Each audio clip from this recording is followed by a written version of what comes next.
Good morning all of you. सार्थक पहल बदलाव हमसे है में पुनः एक बार आप लोगों का स्वागत है। और सार्थक पहल के माध्यम से हम पढ़ रहे हैं बजट। आज ये बजट वाला टॉपिक ही हमें खत्म कर देना है। तो बजट क्या है? सरल से शब्दों में सरकार के आय व्यय का अनुमानिक वित्तीय विवरण। अनुमानिक वित्तीय विवरण एक अगले वर्ष के लिए कार्य योजना होती है। तो क्या है ये बजट? क्या है? अनुमानित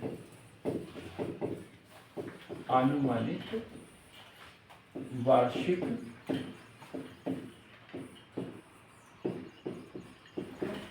वित्तीय विवरण किस अनुच्छेद में है? 112। अनुच्छेद 112 में दिया हुआ है। क्या है ये? एक धन विधेयक। क्या होता है ये? बजट जो है वो धन विधेयक होता है। धन विधेयक होता है। धन विधेयक क्यों? क्योंकि इसको स्पष्ट परिभाषित किया हुआ आर्टिकल 110 में। आर्टिकल 110 में स्पष्ट परिभाषित किया है। तो संसद में प्रस्तुत किया जाता है, लेकिन पहले लोकसभा फिर राज्यसभा। ठीक, धन विधेयक है तो पहले लोकसभा में, कभी भी उसे राज्यसभा में प्रस्तुत कर सकते हैं क्या? नहीं। मान के चलिए यदि राज्यसभा का सदस्य है वो वित्त मंत्री है, तो फिर कहां बजट प्रस्तुत करेगा? लोकसभा। राज्यसभा का सदस्य है वो वित्त मंत्री है, तो बजट कहां प्रस्तुत करेगा? लोकसभा। क्लियर एकदम? सदस्य कोई भी हो सकता है। देखो, मंत्री बनने के लिए, मंत्री परिषद का सदस्य बनने के लिए संसद का सदस्य होना चाहिए। जरूरी नहीं है कि वो लोकसभा का हो या राज्यसभा का हो। लेकिन ये विधेयक प्रस्तुत करने के लिए, वित्त विधेयक, धन विधेयक प्रस्तुत करने के लिए सबसे पहले लोकसभा में ही प्रस्तुत करना होगा। अब राज्य का बजट की बात करें। राज्य का बजट कौन सा है? अनुच्छेद 202। अनुच्छेद 202। अब सरल सा क्वेश्चन बन गया। मान के चलो कि राज्य सरकार का बजट किस सूची का विषय है? केंद्र सरकार का बजट किस सूची का विषय है? तो केंद्रीय बजट केंद्रीय सूची का विषय, राज्य सूची का विषय। क्लियर है? मतलब कंफ्यूज नहीं होना वहां पर। कल मैंने एक पेपर डाला था रात में ग्रुप में। कौन सा? असिस्टेंट प्रोफेसर वाला। अभी हुआ ये 9 तारीख को हुआ। एमपी के क्वेश्चन पूछे है उसमें। कितने लोगों से बन रहे थे वो एमपी के क्वेश्चन? बने 20-25 क्वेश्चन बन गए। 50 में से? जी सर। तो अब क्या ताली बजाएं आपके लिए? 25 क्वेश्चन बने तो फिर ताली तो बजना चाहिए, क्योंकि जिन्होंने पेपर दिया है वो लोग बोल रहे हैं कि हमसे नहीं बन रहे हैं 25 क्वेश्चन। 50 में से 25 क्वेश्चन हमसे नहीं बन रहे। इतना टफ, मेरे हिसाब से टफ पेपर। अब आप लोग कैसा समझते हैं? आप पढ़ने लिखने वाले हैं। अब हमें पढ़ने की जरूरत नहीं है, पढ़ाने की जरूरत है। उतना ही पढ़ते हैं जितना हमें पढ़ाना होता है, रटने की जरूरत नहीं। बात समझ में आई? बन जाते हैं। 25 क्वेश्चन आपसे बन रहे थे, पढ़ा? खुल के नहीं देखा। शुरुआत में ही वही है जो आपने पढ़ा है कंप्यूटर वाले। एक बाइट में कितने निबल होते हैं? एक बाइट में सर 2 निबल होते हैं। अनिल कुमार से पूछा था, बोले 4। क्यों बोला था 4? क्योंकि उसमें 4 पे निशान लगा था। तो ये मैं इसलिए चर्चा कर रहा हूँ क्योंकि उस पर जो टिक लगे हुए हैं वो सही टिक नहीं है, ये बताने के लिए ये बता रहा हूँ। क्योंकि वो उन्होंने जो किया है वो है। आंसर शिक्षक मिला के है क्या? नहीं। ठीक, तो राज्य सरकार का बजट आर्टिकल 202। राज्य सरकार का बजट आर्टिकल 202। कौन तैयार करता है बजट? वित्त मंत्रालय। वित्त मंत्रालय, वित्त मंत्रालय के अंतर्गत होता है एक, वित्त मंत्रालय के अंतर्गत होता है बजट प्रभाग, विभाग बोल सकते हैं, बजट प्रभाग या बजट विभाग जो है ये तैयार करता है और इसे बोला जाता है आर्थिक मामलों का विभाग। एक और नाम आर्थिक मामलों का विभाग, आर्थिक मामलों का विभाग DEA, क्या बोला जाता है इसे? DEA बोला जाता है, याद रहेगा। कौन प्रस्तुत करवाता है? राष्ट्रपति। कौन प्रस्तुत करता है? वित्त मंत्री। कहाँ प्रस्तुत करता है? संसद में। लेकिन अलग अलग यदि आए तो पहले लोकसभा फिर राज्यसभा फिर संसद, कुल मिला के कहाँ पर? संसद में प्रस्तुत करता है। सबसे पहले किसने प्रस्तुत किया था विश्व में? बजट शब्द। बजट शब्द की उत्पत्ति फ्रांसीसी शब्द ब्यूजे से हुई है, लेकिन ब्रिटिश वित्त मंत्री रॉबर्ट वॉलपुल, प्रधानमंत्री भी थे और वित्त मंत्री भी थे, रॉबर्ट वॉलपुल। पढ़ाया था एक दिन मैंने, रॉबर्ट वॉलपुल। क्यों?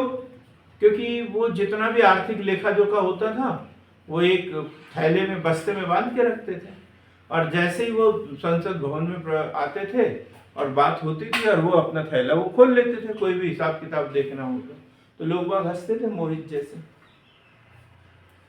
कि खोला इन्होंने थैला अपना, इन्होंने अपना थैला खोला। तो फिर वो तब से उसका थैले का नाम क्या पड़ेगा? बजट। क्या पड़ेगा? बजट। बजट का फ्रांसीसी भाषा में क्या अर्थ होता है? चमड़े का थैला, चमड़े का थैला। भारत में बजट पढ़ा अपन ने सबसे पहले 1860 जेम्स विल्सन ने। किसके समय में? लॉर्ड कैनिंग के समय में। पढ़ा ना आपने ये, फिर भी लिख रहे हैं आप दोबारा। लॉर्ड कैनिंग के समय में जेम्स विल्सन ने। इसलिए भारत में बजट प्रणाली का जनक किसे कहते हैं? जेम्स विल्सन को कहते हैं। फिर चलते ना, प्रक्रिया चलते रहे।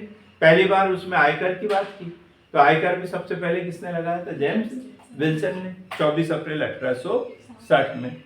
इसके बाद में यदि हम बात करें भारत स्वतंत्र हुआ तो पहला बजट RK शनमुखन शेट्टी 1947, और उसके बाद में स्वतंत्र भारत का, गणतंत्र भारत का जॉन मथाई के द्वारा 1950 में। फिर सबसे अधिक मोरारजी देसाई, और उसके बाद में चिदम्बरम, 8 बार है ना चिदम्बरम। क्लियर है? इतना हमें पता है। अब बजट के प्रकार देख लेते हैं। बजट के प्रकार, ये भी थोड़ा थोड़ा पढ़ चुका है। बजट के प्रकार तो एक है सामान्य बजट,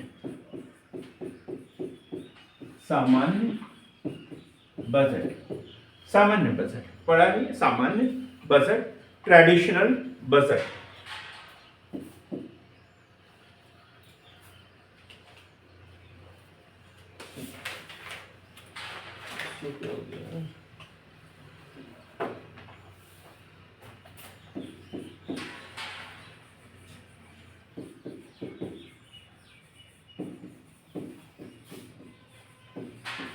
ट्रेडिशनल बजट, सामान्य बजट, कुछ विशेष नहीं है, जैसा बजट बनाने बन रहा है। जैसे 1947 में शुरू हुआ, 1950 में चला, बनते आ रहा है, तो इसे क्या बोलेंगे? सामान्य बजट। आय व्यय का वित्तीय विवरण उसमें दिया रहता है, यहाँ से इतना पैसा कमाना है, इस विभाग में इतना खर्च करना है, और नहीं मिलेगा तो कहीं से उधार ले लेना है। तो ये क्या हो गया? सामान्य बजट। क्लियर एकदम? सामान्य बजट या ट्रेडिशनल बजट। यही पूरी प्रोसेस लिखेंगे, विधायिका, कार्यपालिका ये सब स्वीकृति करती है, ये वो सारी चीजें इसमें लिखेंगे। एक है निष्पादन बजट, ये इसको समझना है। निष्पादन बजट ये महत्वपूर्ण है।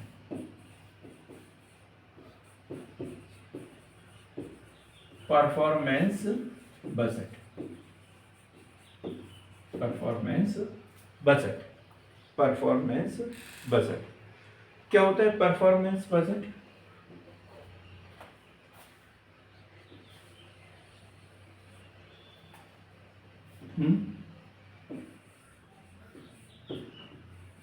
परफॉर्मेंस बजट, हाँ, परफॉर्मेंस क्या होता है हिंदी इसकी? मतलब जो फाइनल बजट हो जाएगा उसको प्रस्तुत किया जाता है। नहीं, परफॉर्मेंस क्या नहीं कहते हैं, प्रस्तुति सर हिंदी में। प्रस्तुति है। और परिणाम, अच्छे काम है ना, परफॉर्मेंस। फिर वो परफॉर्मेंस, अच्छा परफॉर्मेंस वो बोलेंगे भाई कोई योजना शुरू की है, कुछ किया है, वो 1 साल चला है, 2 साल चला है, यदि वो अच्छा है तो उसे चलाएंगे, गलत है तो फिर नहीं चलाएंगे। उसके परिणाम यदि अच्छे नहीं आ रहे हैं तो फिर नहीं चलाएंगे। क्लियर हो जाएगा। तो इसे बोलेंगे परिणाम आधारित बजट या निष्पादन बजट। क्लियर हो गया एकदम, कुछ बताने की जरूरत नहीं, लिखाने की जरूरत नहीं। भाई बजट यदि बनाएंगे तो उसके परिणाम देखेंगे, ये अपने उद्देश्य को प्राप्त करने में सफल हो भी रहा है या नहीं। गरीबी दूर करने के लिए कोई योजना बनाई है, या रोजगार के सृजन के लिए कोई योजना बनाई है, रोजगार गारंटी योजना 5 साल हो गए चला रहे हैं, लेकिन बेरोजगारी जितनी की उतनी बनी हुई है, तो फिर ऐसी योजनाओं को चलाने से क्या फायदा। भूखमरी या गरीबी दूर करने के लिए हमने कौन सी योजना बनाई है, ये पीडीएस प्रणाली या बीपीएल कार्ड।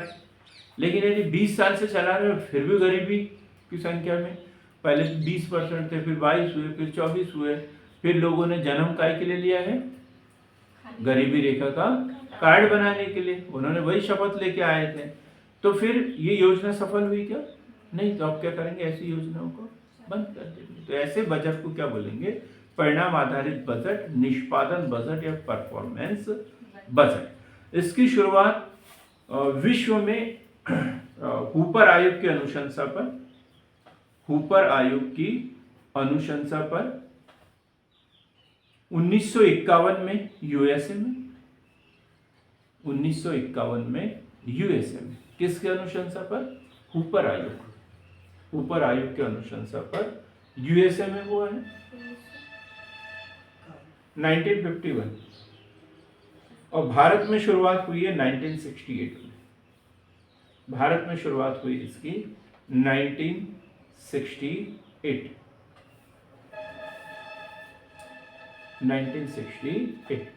अब है आउटकम बजट या लक्ष्य आधारित बजट। आउटकम बजट,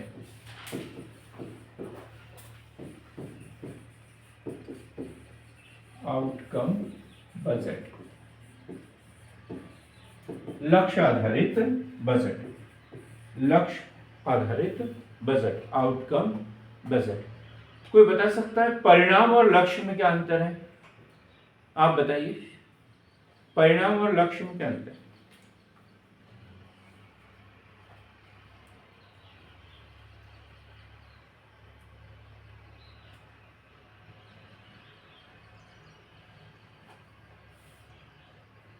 प्राप्त होते हैं, बहुत बढ़िया बोला आपने।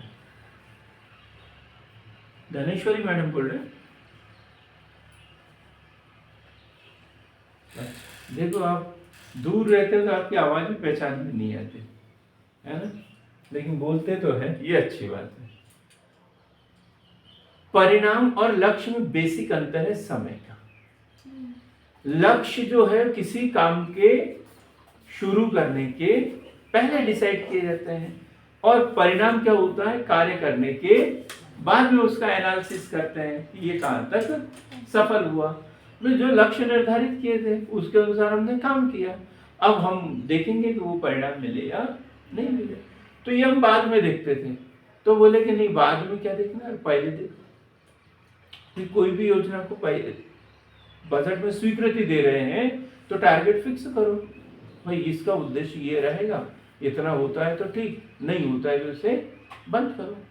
किसी बच्चे को यदि हम भोपाल भेज रहे हैं पढ़ने के लिए, 2 साल का उसको दे दिया समय और बोला है कि इतने पैसे और आपको इतना करना ही पड़ेगा, यदि इतना रिजल्ट आ गया 2 साल में आपने प्री क्वालिफाई कर लिया तो फिर आपको मेंस के लिए हम इंदौर भेज देंगे, नहीं तो वापस बैतूल बुला लेंगे।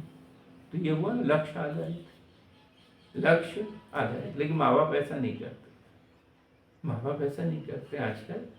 माँ बाप तो बोलते बेटा पढ़ाई कर, पैसा जितना लगेगा लगा देंगे, चिंता मत कर। फेल भी हो जाए तो कोई बात नहीं, बाप जिंदा है अभी, इतना ही बोलेंगे, इससे ज्यादा कुछ नहीं। ठीक है, डर लगता है ना बच्चों से। तो क्लियर हो गया आउटकम बजट या परिणाम आधारित बजट। इसमें लिख लेंगे थोड़ा सा। इस बजटीय प्रक्रिया में निष्पादन के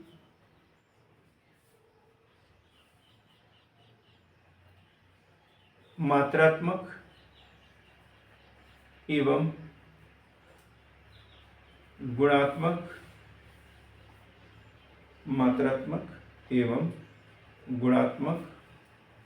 प्रगति प्रपत्र तैयार किए जाते हैं।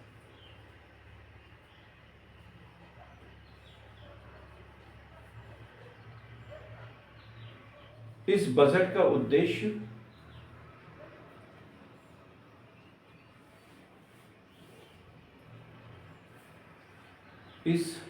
का उद्देश्य पारदर्शिता व जवाबदेहिता निर्धारित करना है। पारदर्शिता व जवाबदेहिता निर्धारित करना है।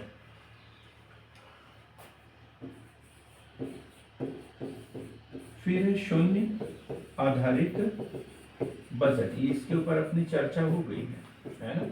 Zero based budgeting, zero base budget, इसके ऊपर चर्चा हो गई अपनी है। बजट की समयावधि कब से कब तक होती है दिनेश? कब से लागू होता है बजट? 1 अप्रैल से 31 मार्च तक है। तो 31 मार्च को पहला बजट खत्म हो गया, अब दूसरे दिन नया बजट शुरू हो जाएगा। तो इससे पहले जितने भी अकाउंट से है, जो जो पैसा दिया हुआ है जिस हेड में, वो पूरा वापस ले लिया जाता है, जीरो कर दिया जाता है, और फिर नए सत्र के लिए नया बजट दिया जाता है। तो इसे क्या बोलते हैं? Zero based budgeting. इसके जनक है पीटर पायर। पहले भी लिखवाया शायद ये, पीटर पायर 1917, पीटर पायर। और भारत में शुरू हुआ है ये 1987-88 में, 1987-88 राजीव गांधी जी की सरकार थी उस समय।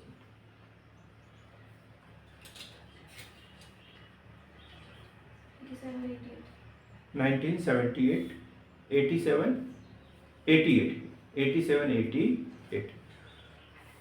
जेंडर बजटिंग,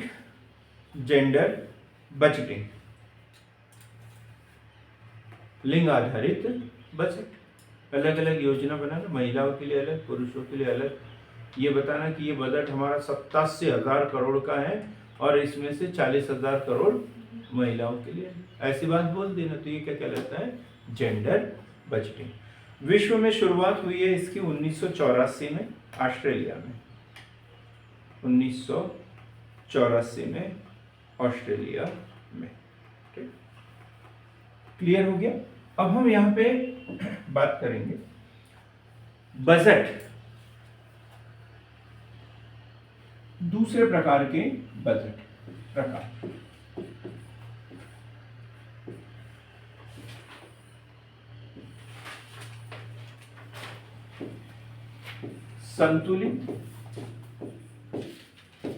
संतुलित बजट, और दूसरा है असंतुलित बजट, बैलेंस्ड और imbalance, non balance budget. Balanced budget क्या है? जिसमें आय और व्यय दोनों बराबर। देखो बजट के दो पार्ट हैं, आय और व्यय। जब बजट में अनुमानित आय और व्यय समान दर्शाए जाते हैं कि सरकार इतना पैसा खर्च करेगी, इतना कमाएगी और इतना खर्च करेगी, तो ये विकसित देश जो होते हैं वो अक्सर ऐसा बजट बनाते हैं। विकसित देशों का बजट कैसा होता है? संतुलित बजट। क्लियर हो गया? ऐसा बजट जिसमें सरकार के अनुमानित आय और व्यय बजट में बराबर दर्शाए जाते हैं। पंकज जी, आ रहा है समझ में आपके? संतुलित बजट। सब दो तराजू के दो ही पल्ले हैं और दोनों में एक ही वस्तु रखी हुई है, दोनों बराबर है, संतुलित बजट। क्लियर है क्या? अनिल आपके सामने है? कल पूछूंगा मैं आपसे। अब असंतुलित बजट, जहां पर असंतुलित बजट मतलब आय व व्यय की समानता में अंतर हो, मतलब दोनों बराबर न हो। अब ये दोनों बराबर न हो तो एक हो सकता है आधिक्य का बजट, आधिक्य का बजट, और एक हो सकता है घाटे का बजट, घाटे का बजट। अब आधिक्य का बजट मतलब जो अनुमानित व्यय है, अनुमानित व्यय की तुलना में आय अधिक है, आय अधिक है तो आधिक्य का बजट हुआ ना, व्यय की तुलना में आय अधिक है।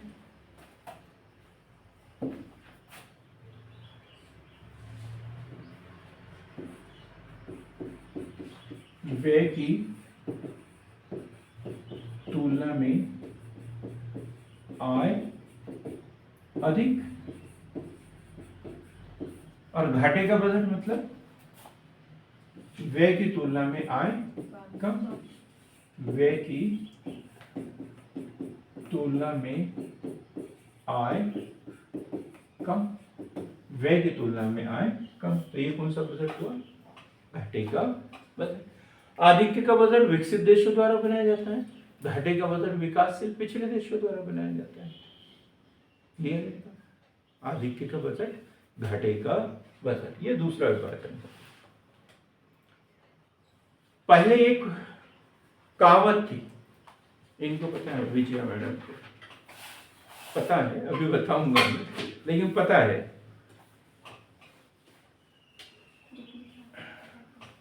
क्या अभी बोला था आपने? जितनी बड़ी चादर हो उतनी पैर फैलाना चाहिए। आपको पता था या नहीं? देखो मुझे पता है कि आपको पता है करके। जितनी बड़ी चादर हो उतनी ही पैर फैलाना चाहिए। मोहित को भी पता था, लेकिन वो क्या मुस्कुराते नहीं है, इसलिए मैं उनसे बात नहीं करता ज़्यादा।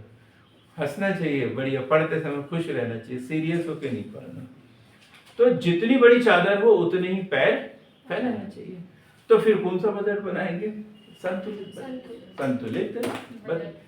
अब यदि हर व्यक्ति ऐसे ही सोचने लग जाए तो फिर किसान ही बनेगा, है ना?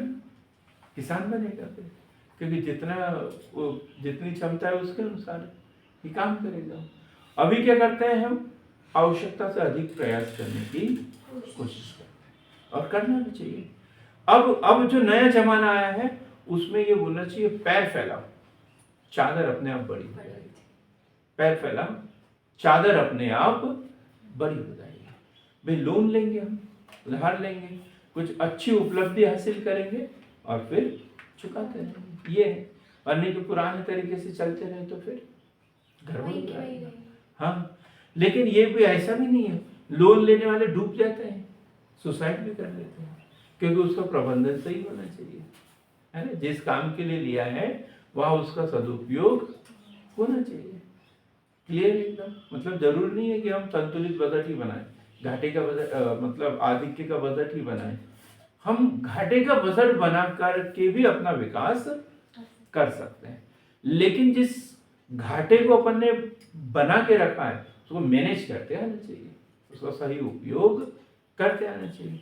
नहीं तो पता चला कि हमने 10,000 का ऋण ले लिया, उधार ले लिए, पड़ोसी की शादी थी उसमें उड़ा दी। काहे के लिए? ताकि देखे लोग बात क्या जलवा है हमारा। तो ऐसे में लोग बात कहाँ जाते हैं? सड़क पे आ जाते हैं।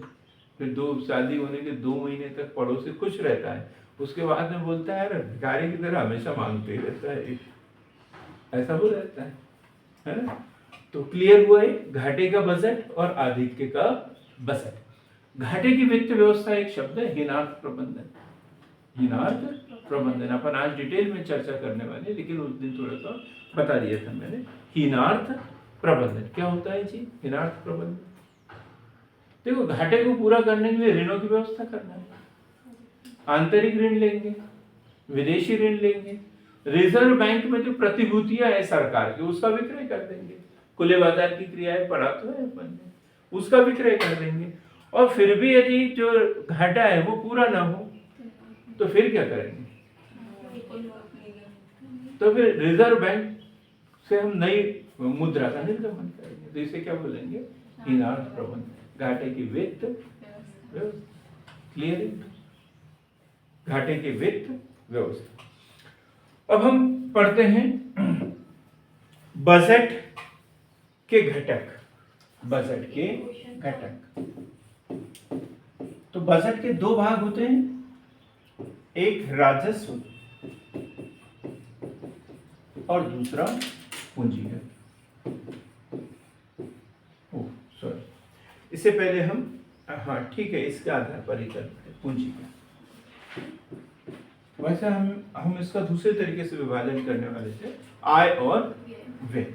आय में भी दो प्रकार का आता और व्यय में भी, इसलिए अपन पहले इसी को अलग अलग पढ़ लेते हैं अपन। तो राजस्व बजट, राजस्व खाते। अब राजस्व खाते में दो प्रकार की बात करेंगे हम, राजस्व प्राप्तियां, राजस्व प्राप्तियां और राजस्व व्यय, राजस्व व्यय।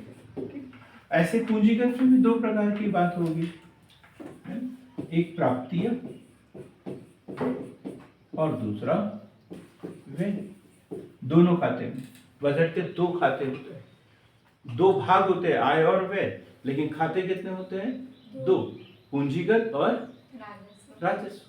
ये खाता है, क्लियर एकदम, और वो भाग है, दो भाग है, आय और व्यय दो भाग है, और ये जो खाते जो अपन ने ये खाते हैं, ठीक। अब राजस्व प्राप्तियों में क्या क्या शामिल होगा? दो बता दिया था, करारोपण, गैर करारोपण, कर योग्य आय और गैर कर योग्य आय, कर योग्य आय और गैर कर योग्य आय, कर योग्य आय और गैर कर योग्य आय। अब व्यय जो होगा ये दो प्रकार का होगा। अब ये कौन सा होगा? एक योजनागत और गैर योजनागत। दूसरे तरीके से भी हो सकता है, विकासात्मक और गैर विकासात्मक, ठीक है। योजनागत व्यय क्या होता है? मतलब किसी योजना की अवस्था, योजना आयोग है हमारे पास में, नीति आयोग है हमारे पास में, ऐसे कोई जैसे लाडली लक्ष्मी योजना, लाडली बहन योजना, ऐसे कोई योजना बनाकर उसके ऊपर स्वीकृति करके साल दर साल जो खर्च किया जाता है वो योजनागत व्यय है। क्लियर एकदम, कोई डाउट इसमें? अनिल कुमार, आप समझ ही नहीं रहे हैं, तुम क्या पीछे लिखा है क्या आपने? नहीं सर, नीति आयोग का कब वो गठन हो उसका डेट देख रहा था आपने लिखा है 1 जनवरी 2015। आपको क्या लग रहा था मैं पूछ लूंगा आपसे, है ना? पूछ भी सकता हूँ, इतना सतर्क रहा करो, बड़ा अच्छा लगा सुन के। तो योजनागत मतलब जो भी सरकार के जो प्लानिंग कमीशन वगैरह हैं उनके द्वारा जो योजनाएं बनाई गई है, जो योजनाएं चल रही है, बजट में उस योजनाओं के ऊपर जो स्वीकृत किया जाता है वो योजनागत है। लेकिन कुछ ऐसे खर्च होते हैं जो सामान्यतः चलते ही रहते हैं और जिनके लिए कोई योजना नहीं बनाई जाती, जैसे जैसे चलते ही रहते हैं। ऋण, ऋणों के ऊपर दिया जाने वाला ब्याज, ऋणों पर दिया जाने वाला ब्याज। और अब जैसे हम घर में घर चलाते हैं, घर का भी बजट बनाते हैं, तो अब हम बालों में डालने वाले तेल खरीद रहे हैं, तो इसके कोई योजना बनाते हैं? वो तो डेली का खर्च है ना, वो हमें पता है। तो ऐसे जैसे सरकारी कर्मचारियों का वेतन, इसके लिए योजना बनाने की क्या जरूरत है? ये तो हमें देना ही है। जितने भी विभाग है उनकी दैनिक गतिविधियों के ऊपर होने वाला खर्च, तो वेतन है, पेंशन है, अन्य भत्ते है, ब्याज का भुगतान है, ये जो खर्चे हैं जिसके लिए किसी प्रकार की योजना नहीं बनाई गई हो लेकिन चुकाना होता है, तो इसे क्या बोलेंगे? गैर योजनागत व्यय। 3 नंबर का क्वेश्चन आ जाता है, हालत खराब हो जाती है, समझ में नहीं आता क्योंकि उसमें मदे लिखना पड़ता है। अब इसमें योजनागत व्यय में आप लिख लो सरकार द्वारा या योजना आयोग द्वारा जो योजनाएं बनाई जाती है उस योजना के आधार पर बजट में स्वीकृत करके उस पर जो खर्च किया जाता है, जैसे जवाहर रोजगार योजना, रोजगार गारंटी योजना या पीएम आवास योजना, अभी की भी योजना लिखेंगे, ऐसे नहीं कि पिछले जन्म की लिख के जाए, इस जन्म की भी लिखना है अपने को। गैर योजनागत व्यय, ये क्लियर हो गया। अब हम बात कर रहे हैं पूंजीगत प्राप्तियों में। अब ये कार्य योग्य है, ये तो पढ़ लिया अपन ने पूरा, करों से प्राप्त होने वाली है, चाहे प्रत्यक्ष हो या अप्रत्यक्ष हो। गैर कार्य योग्य है मतलब इसमें क्या क्या है? सर जैसे वस्तुओं पर जो टैक्स लग के वो भी तो कर ही एक प्रकार का कर क्या है? गैर कार्य योग्य है सर, जो कंपनियां चला रही है सरकार, सार्वजनिक उपक्रमों की है, ठीक है, जैसे रेलवे वगैरह है। फीस, जो कोर्ट की फीस लग रही है, अस्पताल की फीस लग रही है, फीस और जुर्माना, जुर्माना सरकार जो दंड देती है उससे जो वसूल करती है, ये सारी चीजें काय के अंतर्गत आती है? गैर कार्य योग्य। ऋण, ऋण, अनुदान, अब यही 3 विकल्प में क्वेश्चन आ जाता है। सार्वजनिक ऋण किस प्रकार की मद है? तो गैर कार्य योग्य। ये करों से प्राप्त हुई है क्या? नहीं, गैर कार्य योग्य। भले ही इसके ऊपर हमें ब्याज देना पड़ रहा है लेकिन गैर कार्य योग्य है ऋण। क्लियर हो गया एकदम ही? गैर कार्य योग्य। अब पूंजीगत बजट की बात करते हैं तो इसमें जो प्राप्तियां हैं, देयता सृजित करने वाली प्राप्तियां,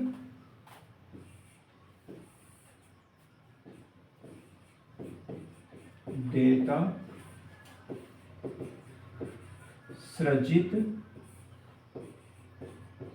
करने वाली प्राप्तियां,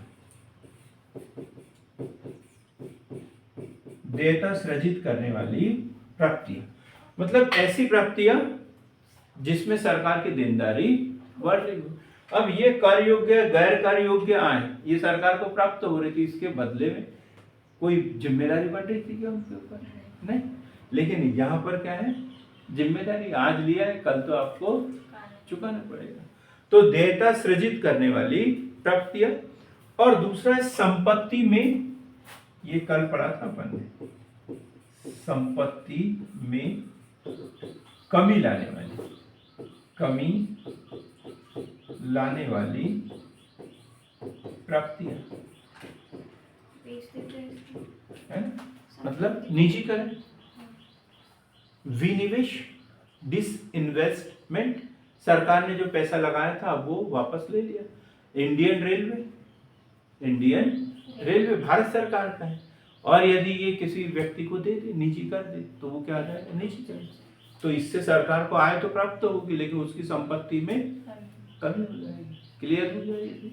ये कौन सी आय पढ़ा अपन ने? पूंजीगत प्राप्तियां, देयता सृजित करने वाली प्राप्तियां मतलब ऋण वगैरह आ जाएगा, और संपत्ति में कमी लाने वाली प्राप्तियां, और इसके अंतर्गत विनिवेश आ जाएगा, निजीकरण आ जाएगा। क्लियर एकदम? ऋण यहां पर आएगा न कि यहां पर। गैर कार्य योग्य आय में अनुदान आएगा और इसमें क्या आएगा? ऋण। अनुदान मतलब उसे वापस नहीं करना है और यहाँ पर वापस करना है, तो फिर देयता में वृद्धि हो जाएगी तो ऋण इधर आ जाएगा। ठीक, सार्वजनिक ऋण। अब पूंजीगत व्यय, पूंजीगत व्यय कौन से होंगे? पूंजीगत व्यय सर 2 प्रकार के होंगे, हाँ। अल्पकालीन और दीर्घकालीन। और अल्पकालीन तो इसमें आ जाएगा, ये इसमें आ जाएगा, इसमें दीर्घकालीन नहीं आएगा। तो दायित्व में कमी करने वाले, दायित्व में कमी करने वाले व्यय, दायित्व में कमी करने वाले व्यय, और दूसरा लिखेंगे संपत्ति में वृद्धि करने वाले व्यय।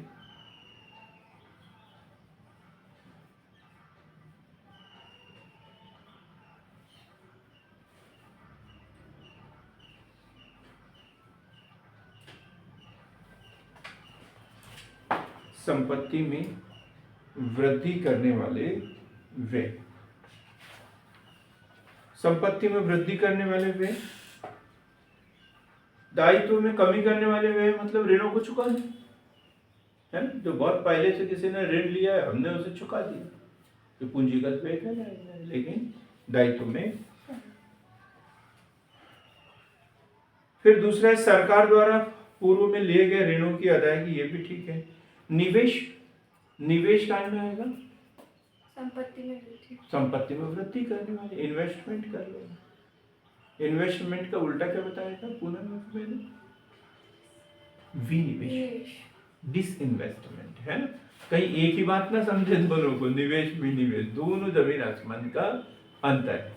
तो विनिवेश तो इसमें आ जाएगा ना, संपत्ति में कमी लगाना, कमी करने वाले, ये इसमें आएगा। ये विनिवेश, ये इसमें आएगा, विनिवेश इसमें आ जाएगा। ठीक, क्लियर हो गया ये बजट के दो खाते। क्वेश्चन बनता है कि कोई मत दी रहती है, इसका संबंध यहाँ पर काय से है करके, तो हमें 4 ऑप्शन दे दिया है, राजस्व प्राप्ति या राजस्व व्यय, पूंजीगत प्राप्ति या पूंजीगत व्यय। तो उसमें से कंफ्यूज हो जाते हैं कैसे करना। अब हम पढ़ेंगे बजट में दिखाए जाने वाले विभिन्न प्रकार के घाटे। अब हमने घाटे का बजट पढ़ लिया, जब अनुमानित व्यय की तुलना में आय को कम दर्शाया जाता है या अनुमानित आय की तुलना में व्यय अधिक दर्शाया जाता है, तो ऐसे बजट को घाटे का बजट कहते हैं। वर्तमान में सभी प्रकार की सरकारें लगभग घाटे का बजट बनाती है। कुछ विकसित देशों को या उत्तरी कोरिया जैसे 1-2 देशों को छोड़ दिया जाए तो सारी सरकारें जो है वो घाटे का बजट बनाती है। तो बजट में पाए जाने वाले घाटे, तो 2 घाटे तो पूंजीगत घाटा और राजस्व घाटा, ये तो समझ में आना चाहिए। और तीसरा बजटीय घाटा। 3 प्रकार के घाटे हो गए। एक राजस्व घाटा, मतलब इन दोनों के बीच में अंतर राजस्व घाटा, इन दोनों के बीच में अंतर राजस्व घाटा, इन दोनों में अंतर पूंजीगत घाटा, और कुल अंतर बजटीय घाटा। कुल व्यय और कुल आय में जो अंतर है वो बजटीय घाटा। राजस्व आय और राजस्व व्यय में अंतर राजस्व घाटा। पूंजीगत आय पूंजीगत व्यय में अंतर पूंजीगत घाटा। क्लियर हो गया इतना? फिर भी अपन इसको और एक बार पढ़ते हैं। सबसे पहले पढ़ते हैं अपन राजस्व घाटा। पहले नंबर राजस्व घाटा। राजस्व घाटा क्या होता है? राजस्व घाटा कुल राजस्व प्राप्ति माइनस कुल राजस्व व्यय। कुल राजस्व प्राप्ति माइनस कुल राजस्व व्यय। उल्टा हो गया, उल्टा हो गया। फिर ये घाटा कहाँ से बचेगा? प्राप्ति में से जाएगा, नहीं, व्यय में से प्राप्ति घटाएंगे। व्यय ज्यादा होगा और प्राप्ति कम होगी। ठीक,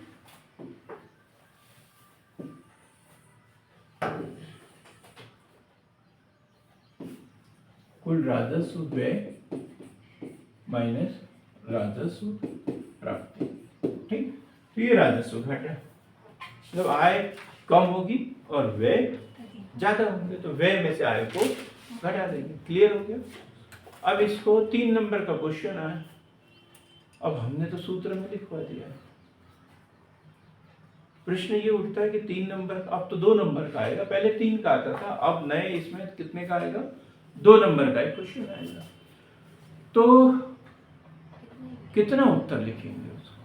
अच्छा, उसमें तो एक लाइन में लिखना पड़ता है। एक लाइन में ही लिखना पड़ता है, कितना लिख सकते है ना? हाँ, अब पूछा सरल सा क्वेश्चन, भारत कब स्वतंत्र हुआ? तो हम क्या लिखेंगे? 15 अगस्त 1947। अब जरूरी थोड़ी है कि इसको कंप्लीट करो, है भी लिखो पहले, था भी लिखो। ऐसे अनावश्यक शब्द लिखने की जरूरत नहीं है। टू द पॉइंट, जितना पूछा उतना ही उत्तर लिखना है। अनावश्यक रूप से 3 लाइन भरने की जरूरत नहीं है। कई बच्चे लोग यही करते रहते हैं, मतलब 3 लाइन छुटी है, 3 लाइन भरना पड़ेगा, है ना? ये गलत है। जो क्वेश्चन पूछा गया है उतना उत्तर आपको लिखना है। क्लियर एकदम?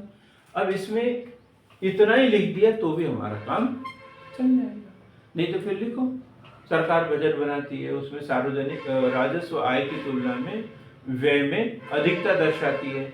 जितना राजस्व व्यय अधिक होता है उसे राजस्व घाटा कहते हैं। लिखते रहो ऐसा, सामने वाले की इच्छा होगी पढ़ने की तो पढ़ेगा, नहीं तो काट देगा। मतलब वो आपका सटीक उत्तर चेक करने के लिए आया है, न कि आपकी राम कहानी सुनने के लिए। ठीक, तो इसलिए हमें औसत मार्क नहीं लेना है। औसत सबको दे देते हैं, आपने उत्तर लिखा तो 5 में से 1 नंबर 2 नंबर सबको मिल जाते हैं। सिलेक्शन उसका होता है जिसको 2.5 से 3 नंबर मिलते हैं। अपन ने देखा जो टॉपर है 945 से कितने नंबर आए उसको? अभी जो सबसे टॉपर थी 945 से ऐसे ही कुछ नंबर है ना? तो सोच सकते हैं कि हम जो प्लानिंग करते हैं उसके हिसाब से तो हम जो आपको सूत्र नहीं बता, आपको तो बता दिया होगा कई बार कि फर्स्ट पेपर में, सेकंड पेपर में, थर्ड पेपर में इतने इतने इतने इतने नंबर लाना है। आपके 1050 के लगभग नंबर हो जाते हैं। 10 साल के टॉपर बन जाओगे उस सूत्र से यदि काम किया तो। और कुछ नहीं करना उसमें, कोई रॉकेट साइंस नहीं, बड़ा सरल सा है।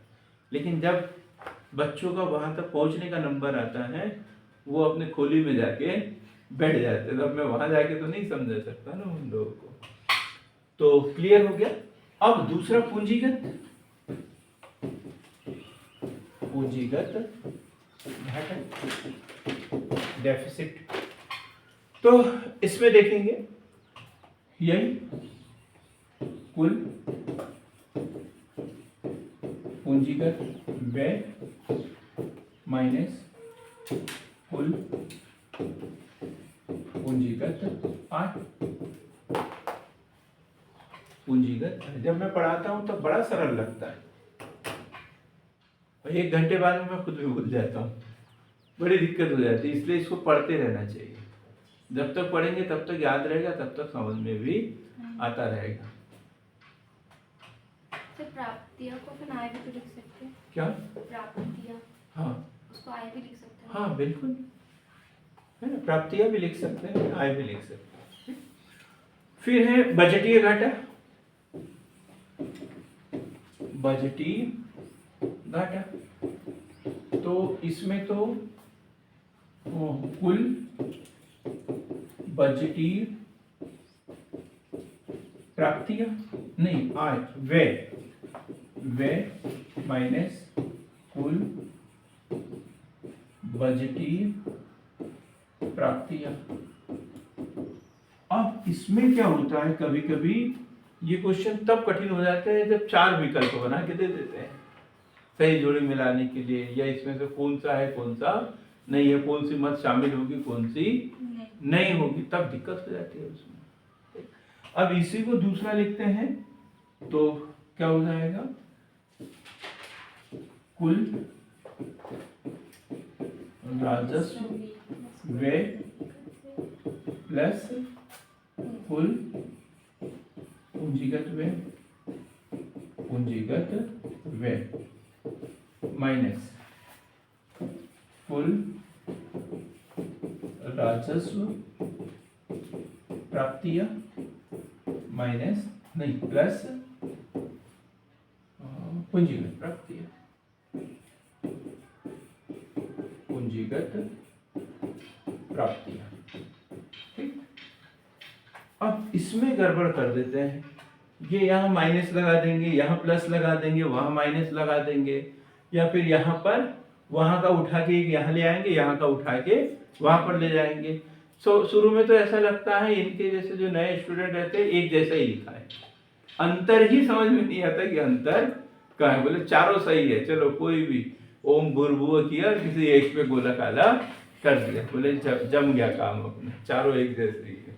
फिर धीरे धीरे घर आके पता चलता है कि एक में कोई माइनस है, कहीं प्लस है, कहीं कुछ है। बैंक में आते हैं ना क्वेश्चन भिन्नता पहचानिए वाले, पहले आते थे, बैंक पीओ वालों को अच्छे से पता है। मैंने तो कभी तैयारी नहीं की, इस लेवल का ज्ञान ही नहीं था मुझे। तो अब हम पढ़ेंगे राजकोषीय घाटा। ये सबसे महत्वपूर्ण घाटा, राजकोषीय घाटा, राजकोषीय घाटा।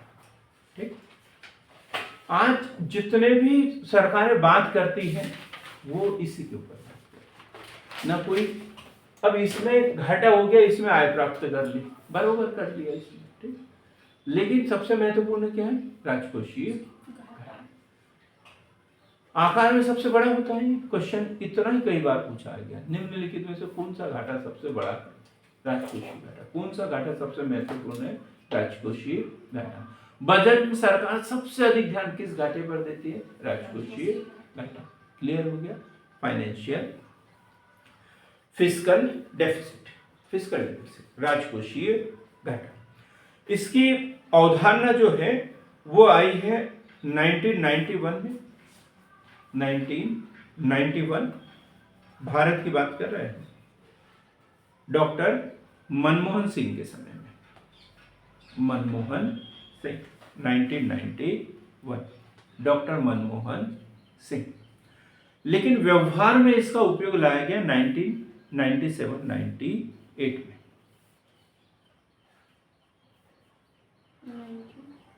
1997-98। अब क्या है राजकोषीय घाटा? सरकार की कुल देनदारियों में वृद्धि। सीधा सा यदि इसे याद करें तो सरकार की कुल देनदारियों में वृद्धि, ये राजकोषीय घाटा है। तो इसको अलग अलग 2-4 बार लिखेंगे, 2-4 मतलब अलग अलग तरीके से इसे समझने की कोशिश करेंगे। तो सबसे पहले राजकोषीय घाटा बराबर बजटीय घाटा, बजटीय घाटा प्लस सरकारी दायित्व, सरकारी दायित्व। एक तो इस तरीके से परिभाषित कर सकते हैं, बजटीय घाटा प्लस सरकारी दायित्व। एक तो वर्तमान में इतना घाटा दिख रहा है और आगे के लिए इतनी देनदारी बढ़ रही है, तो वो हो जाएगा बजटीय घाटा प्लस सरकारी दायित्व। दूसरा, सरकार की संपूर्ण देयताएं, सरकार की संपूर्ण देयताएं, सरकार की संपूर्ण देयताएं, ये भी होता है। अब इसमें सरकार की संपूर्ण देयताओं में क्या क्या आएगा?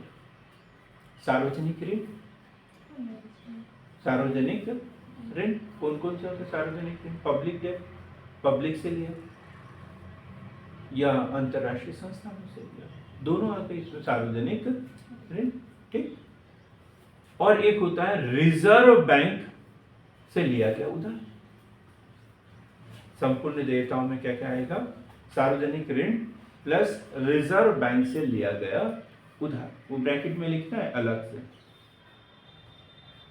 सरकार की संपूर्ण देयताएं। सर, जो रिजर्व बैंक रहता है इसके पास में हम नोट तभी छाप सकते हैं जब हम इसके पास कुछ दे, मतलब प्रतिभूतियां रखें। सर, तो इस मतलब जो क्या बोलना चाहिए, बजट में अपने को घाटा हो रहा है, इसमें तो अपने पर बहुत सारा ऋण है भारत सरकार पे। तो सर ये दे नहीं सकते, मतलब जैसे उन लोगों को जिनका ऋण है, जैसे वर्ल्ड बैंक से ले रही है सारी चीजें, तो अपन थोड़ा थोड़ा करके दे रहे हैं, इकट्ठा दे सकते हैं, मतलब दे नहीं। आप जो बोल रहे हैं मैं समझ गया हूँ, मैं समझ गया हूँ आप जो बोलना चाह रहे हैं। मैं तो ये देख रहा था कि ऐसे विचार आते कैसे हैं मन में। हम देंगे कहाँ से? देंगे तो तब ना जब हमारे पास होगा। अब हमारे बैंक से नोट छपवा के हम दे देंगे तो बोलेंगे इसका क्या करें हम? भाई उनको तो उनकी मुद्रा में चाहिए ना। अब उनकी मुद्रा में तो हम नहीं छाप सकते, हम नहीं छाप सकते ना। पर हमारी मुद्रा हमारे देश में चलेगी। और ज्यादा नोट छापते हैं तो फिर अवमूल्यन हो जाएगा, अवमूल्यन हो जाएगा। विदेशी मार्केट में हमारी मुद्रा का मूल्य कम हो जाएगा। बात ये है। अब ये तो मतलब सरकार यदि नए नोट छाप के चुका दे तो फिर तो हम अपने घर में कागज के नोट बना दे और दे लोगों को, कोई लेगा क्यों नहीं? यही स्थिति है सेम। अंतर्राष्ट्रीय मार्केट में। क्लियर हो गया? सरकार के संपूर्ण देयता। अब हम पढ़ेंगे प्राइमरी डेफिसिट, प्राथमिक घाटा, 5 नंबर है प्राथमिक घाटा, प्राइमरी डेफिसिट। ये सरल है। प्राथमिक घाटा राजकोषीय घाटा माइनस ब्याज अदायगी, राजकोषीय घाटा माइनस ब्याज अदायगी, राजकोषीय घाटा फिस्कल डेफिसिट माइनस ब्याज अदायगी। अब ये बोलते हैं यार ये तो राजकोषीय घाटा आकार में बड़ा दिख रहा है, उसमें से ब्याज ही जुड़ा हुआ है, तो फिर ब्याज को तो कम से कम अलग कर दो, ये तो हमने ऋण नहीं लिया ना, तो इसलिए राजकोषीय घाटा में से ब्याज को घटा दिया। टोटल जो शुद्ध हमें जो चुकाना है वो क्या कहलाएगा? प्राथमिक घाटा। ठीक, प्राथमिक घाटा। अब एक होता है मौद्रीकृत घाटा, मौद्रीकृत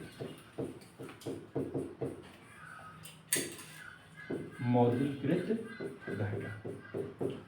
मौद्रीकृत घाटा में क्या होता है? जो इन्फ्लेशन है उसके असर को कम कर दिया जाता है, मतलब मुद्रास्फीति के अंतर को घटा दिया जाता है। ठीक, क्लियर है एकदम? मतलब राजकोषीय घाटा और माइनस मुद्रास्फीति का प्रभाव, मुद्रास्फीति का प्रभाव लिखेंगे। राजकोषीय घाटे की वह राशि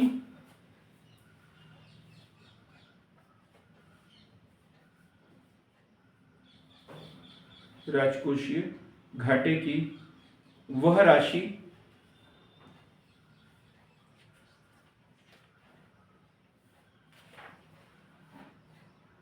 जिसमें से मुद्रास्फीति का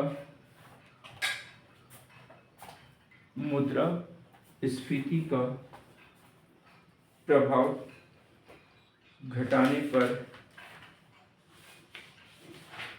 शेष बचे।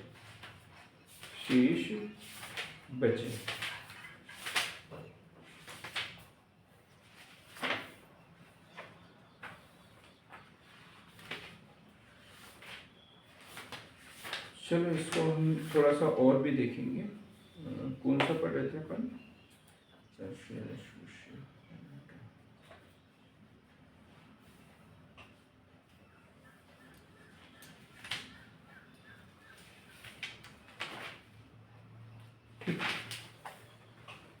अब थोड़ी सी चर्चा करेंगे हम हीनार्थ प्रबंधन, डेफिसिट फाइनेंसिंग, घाटे की वित्त व्यवस्था, घाटे की वित्त व्यवस्था। इसको नोट करेंगे। घाटे की वित्त व्यवस्था।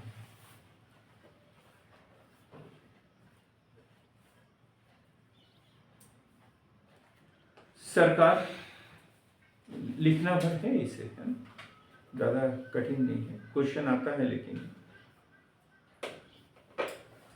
सरकार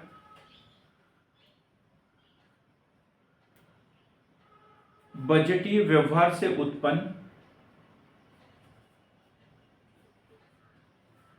घाटे को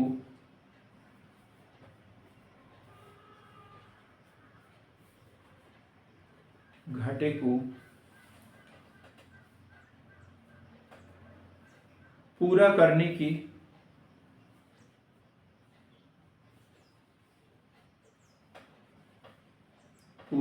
की ढंग को या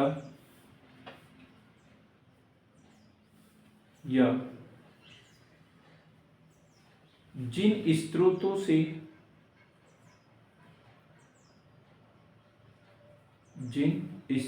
से इन घाटों की वित्तीय व्यवस्था की जाती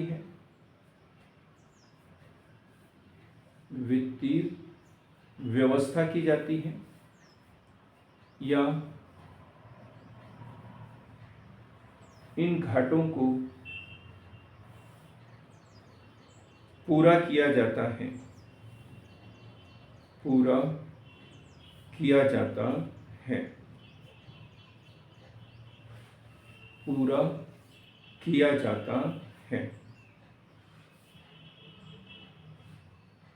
घाटे की वित्त व्यवस्था या हीनार्थ प्रबंधन कहते हैं।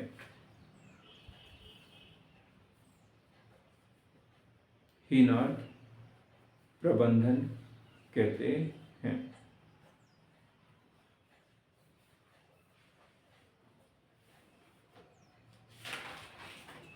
हीनार्थ प्रबंधन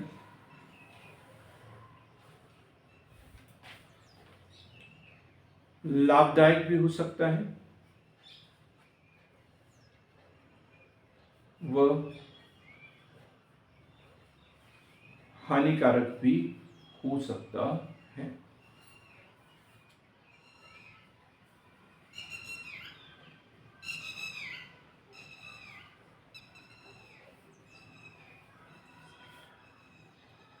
उसका कारण क्या है, अब यहां समझने की जरूरत है। लाभदायक भी हो सकता है, हानिकारक भी।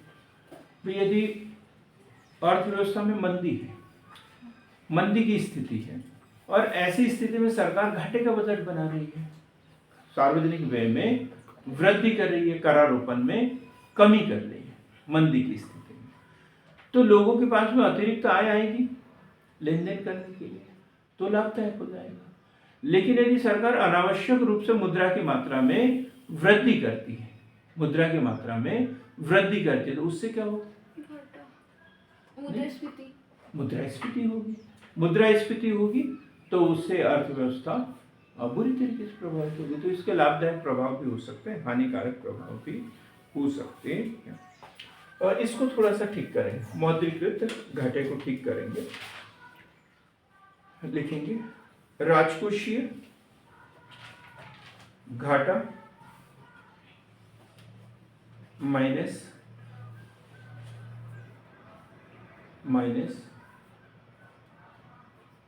मुद्रा की मात्रा में वृद्धि, मुद्रा की मात्रा में वृद्धि,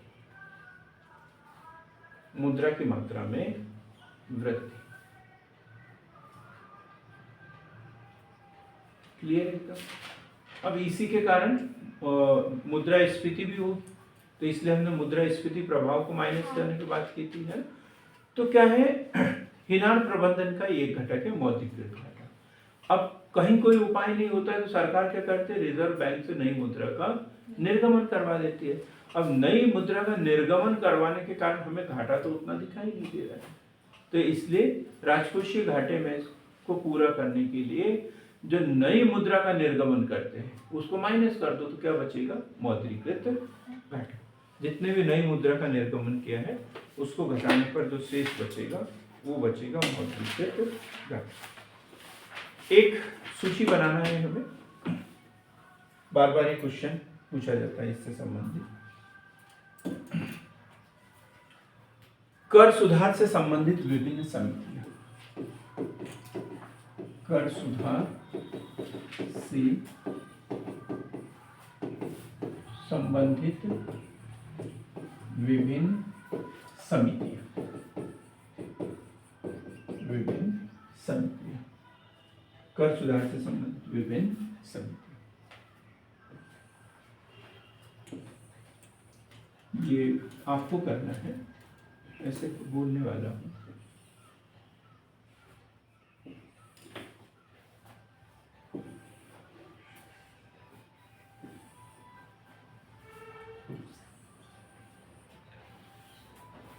क्रमांक,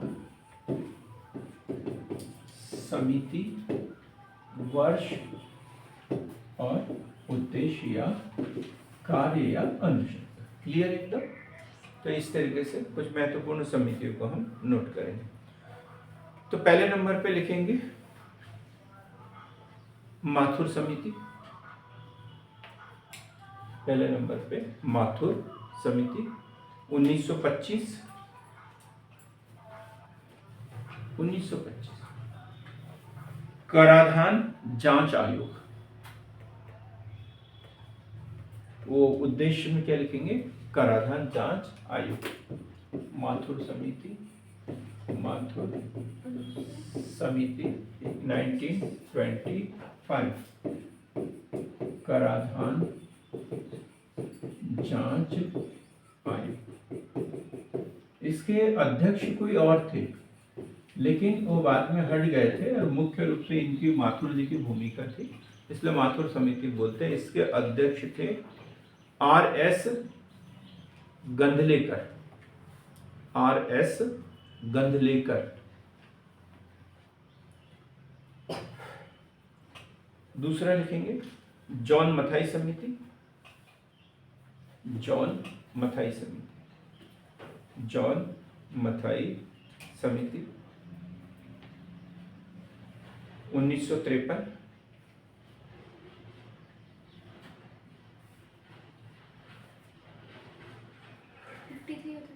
करारोपण, प्रत्यक्ष करारोपण जांच आयोग 1953, प्रत्यक्ष करारोपण जांच आयोग, प्रत्यक्ष करों से संबंधित थे। ठीक, अगला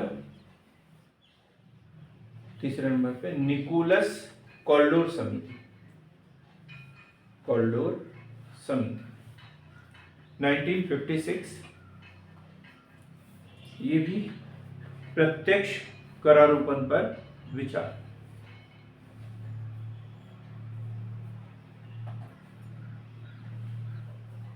अगली समिति थोड़ा जल्दी लिखेंगे, महावीर त्यागी समिति, महावीर त्यागी समिति 1958-59, 58-59, ये भी प्रत्यक्ष कर जांच आयोग, प्रत्यक्ष कर जांच आयोग।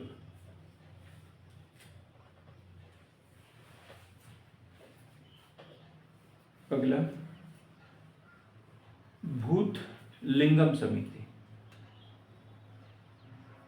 भूतलिंगम समिति 1968, भूतलिंगम समिति 1968, प्रत्यक्ष कर ढांचे को अधिक सरल बनाने के लिए, अधिक सरल बनाने के लिए।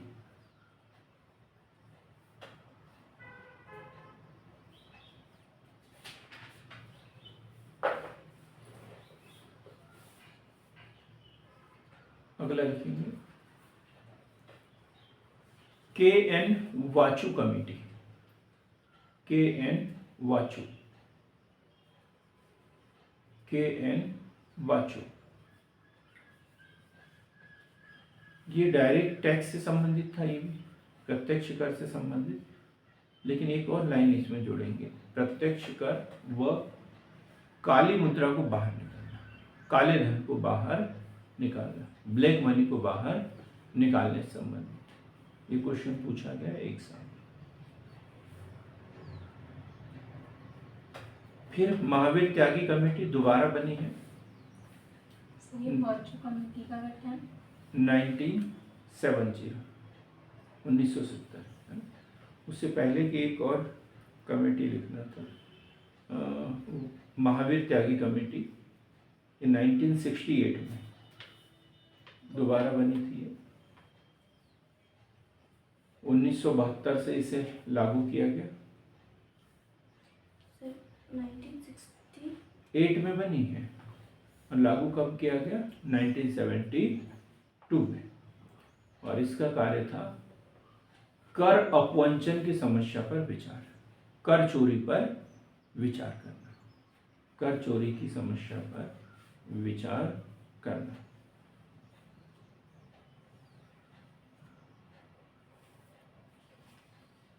फिर है के.एन. राज समिति, ये क्वेश्चन बार बार पूछा जाता है, सर्वप्रथम कृषि पर टैक्स लगाने की बात किसने की थी? राज्य समिति ने की थी। तो यही वाली है KN राज्य समिति 1972।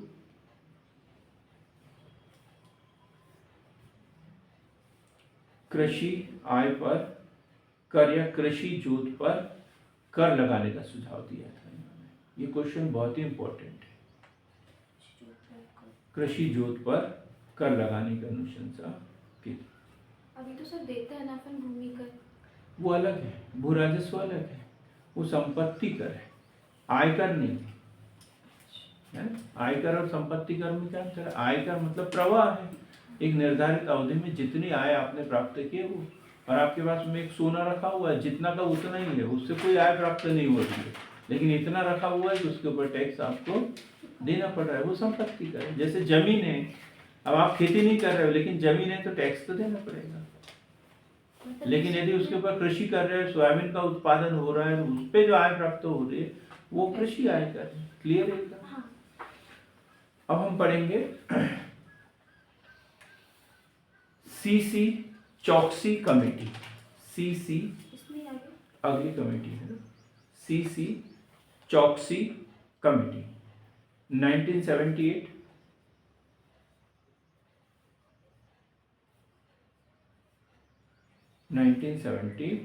प्रत्यक्ष करों से संबंधित।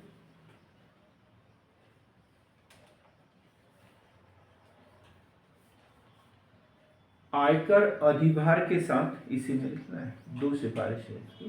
प्रत्यक्ष करों से संबंधित थी लेकिन इन्होंने दिया है आयकर अधिभार के साथ रिटर्न फाइल करना।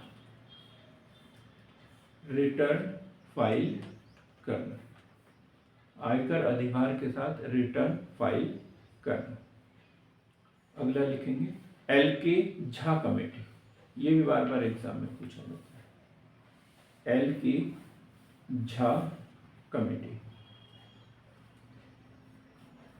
LK झा कमेटी, यह अप्रत्यक्ष करों से संबंधित। अभी तक सब प्रत्यक्ष वाली पढ़ी है, अप्रत्यक्ष करों से संबंधित।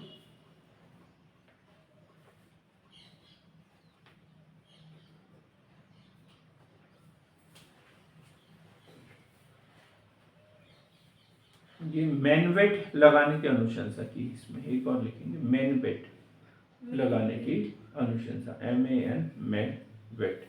मैन का मतलब वहां पे मैन्युफैक्चरिंग है। पहले वेट लगता है वैल्यू एडेड टैक्स, तो उसकी जगह मैनवेट की इन्होंने बात की।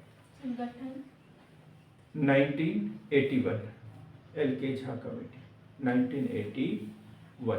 क्लियर एकदम? अगला लिखेंगे RJ चेलैया कमेटी। ये भी क्वेश्चन बहुत बार पूछा गया है।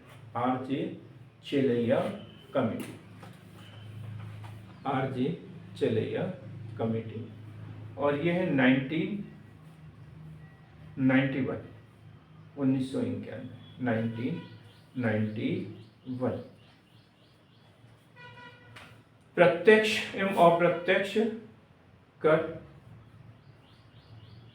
प्रत्यक्ष व अप्रत्यक्ष कर। और एक और लाइन लिखेंगे सेवा कर लगाने की सिफारिश। ये क्वेश्चन बार बार पूछा जाता है, सेवा कर लगाने की सिफारिश।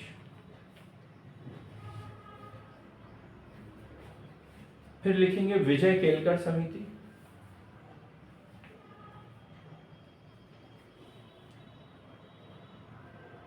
दो 2002 में गठन।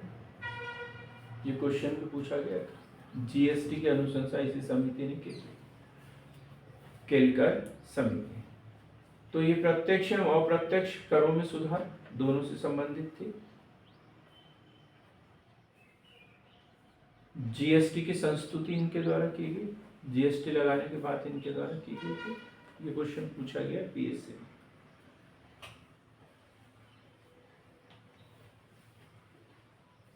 फिर दोबारा बनी विजय केलकर समिति, ये 2012 में बनी।